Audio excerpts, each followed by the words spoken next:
19 நாடுகள், நூற்றுக்கணக்கான அதிநவீன போர் விமானங்கள், ஆயிரக்கணக்கான ராணுவ வீரர்கள் இவங்க எல்லாரும் ஒன்னா சேர்ந்து ஆஸ்திரேலியாவில் இறங்கி இருக்காங்க. எதுக்காக தெரியுமா?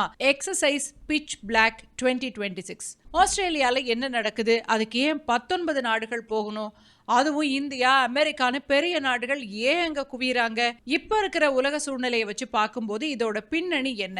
முதல்ல இந்த பிட்ச் பிளாக் அப்படின்னா என்னன்னு புரிஞ்சுக்கலாம். பிட்ச் பிளாக் அப்படின்னா கும்மிருட்டுன்னு அர்த்தம். அதாவது சுத்தமா வெளிச்சமே இல்லாத நள்ளிரவு நேரத்துல கண்ணுக்கே தெரியாத இலக்குகளை எப்படி துல்லியமா தாக்கி அழிக்கிறது அப்படிங்கிறதுக்கான ஒரு மிக கடினமான வான்வழி போர் பயிற்சி. இதை முதல்ல 1981 ஆஸ்திரேலியா அவங்களோட சொந்த பயன்பாட்டுக்காக தான் ஆரம்பிச்சாங்க. ஆனா நாளாக இதோட முக்கியத்துவம் அதிகமாகி இன்னைக்கு உலகத்துல இருக்கிற டாப் நாடுகள் எல்லாம் வந்து கலந்துக்கிற ஒரு மெகா இன்டர்நேஷனல் மிலிட்டரி எக்ஸசைஸா இது மாறி இருக்கு. 2 வருஷத்துக்கு ஒரு முறை ஆஸ்திரேலிய விமானப்படை இதை நடத்துறாங்க. இப்ப முக்கியமான அப்டேட் என்னன்னா, இந்த பயிற்சி எப்ப நடக்குது தெரியுமா?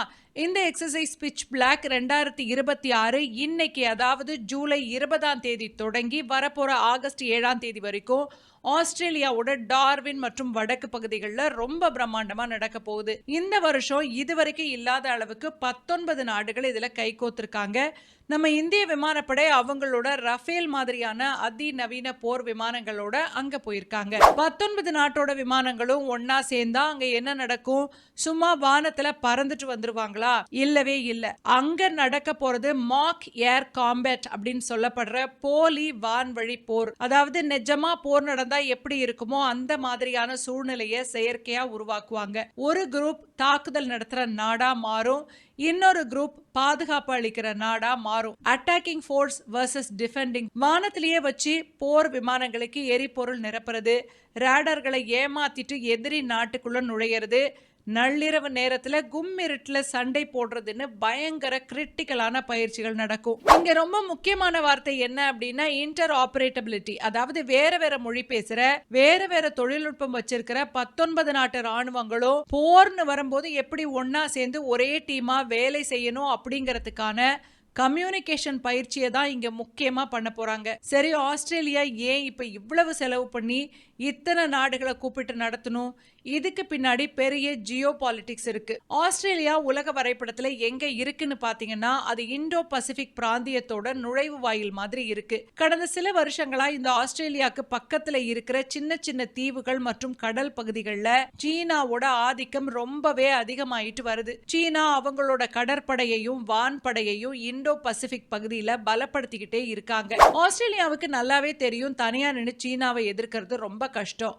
அதனாலதான் உலகத்துல இருக்கிற தங்களை மாதிரியான ஜனநாயக நாடுகளை ஒன்னா சேர்த்து ஒரு பெரிய கூட்டணியை உருவாக்க ஆஸ்திரேலியா நினைக்கிறாங்க. நாங்க தனியா இல்ல, எங்க கூட அமெரிக்கா இருக்கு, இந்தியா இருக்கு, ஜப்பான் இருக்கு, பிரான்ஸ் இருக்கு அப்படின்னு உலகத்துக்கு, குறிப்பா சீனாவுக்கு ஒரு மறைமுகமான எச்சரிக்கையை கொடுக்கத்தான் ஆஸ்திரேலியா இந்த பிட்ச் பிளாக் பயிற்சியை இவ்வளவு பெருசா நடத்துறாங்க. சீனா ஆதிக்கம் செலுத்துறது பழைய கதை தானே. இப்ப 2026 இதுக்கு என்ன திடீர்னு இவ்வளவு முக்கியத்துவம் அப்படின்னு நீங்க கேட்கலாம். இப்போதைய உலக சூழ்நிலையை கொஞ்சம் பாருங்க. ஒரு பக்கம் ரஷ்யா யுக்ரைன் போர் இன்னும் முடிவுக்கு வரல, இன்னொரு பக்கம் மத்திய கிழக்கு நாடுகள்ல பதற்றம் நாளுக்கு நாள் அதிகரிச்சுக்கிட்டே போகுது. இப்படிப்பட்ட சூழ்நிலையில ஆசிய பகுதியில எப்ப வேணும்னாலும் தாய்வான் விவகாரத்துல சீனா ஒரு அதிரடி நடவடிக்கையை எடுக்கலான்னு சர்வதேச வல்லுநர்கள் எச்சரிக்கிறாங்க. தாய்வான் மேல சீனா போர் தொடுத்தா அது ஒட்டுமொத்த உலக பொருளாதாரத்தையும் வர்த்தகத்தையும் பாதிக்கும். குறிப்பா இந்தோ பசிபிக் கடல் வழியா தான் உலகத்தோட பெரும்பகுதி வர்த்தகம் நடக்குது.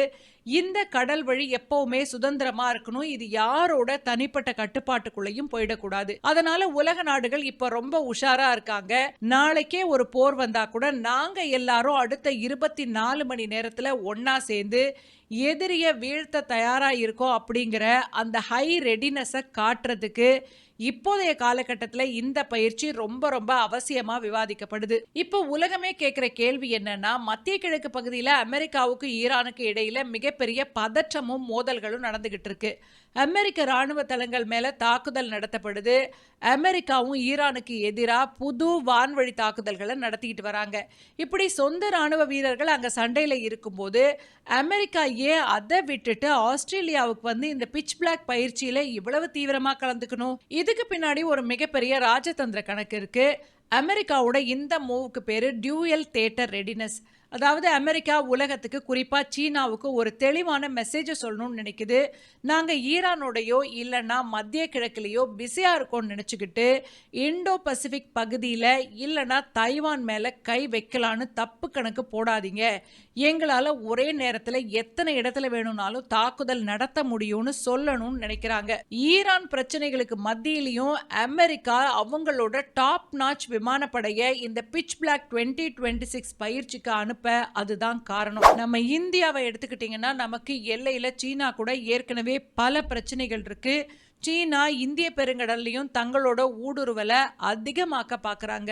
அதனால இந்தியாவுக்கு இந்தோ பசிபிக் பகுதியோட பாதுகாப்பு ரொம்பவே முக்கியம்.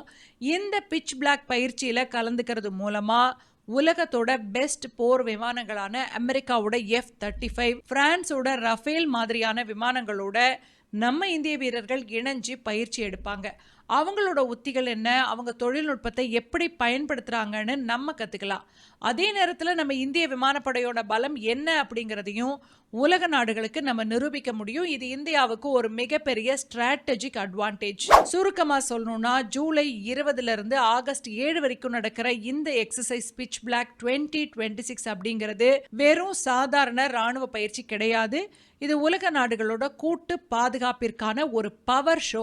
ஈரான் மற்றும் யுக்ரைன் பதற்றங்களுக்கு மத்தியிலையும் அமெரிக்கா மாதிரியான வல்லரசுகள் இதுல காட்டுற ஆர்வம் உலக அரசியல்ல இண்டோ பசிபிக் பகுதி எவ்வளவு முக்கியம் அப்படிங்கறத நமக்கு புரிய வைக்குது. சரி, இது உலக அமைதியை நிலைநாட்டவா இல்ல சீனாவோட ஆதிக்கத்துக்கு எதிரான ஒரு கூட்டணியா?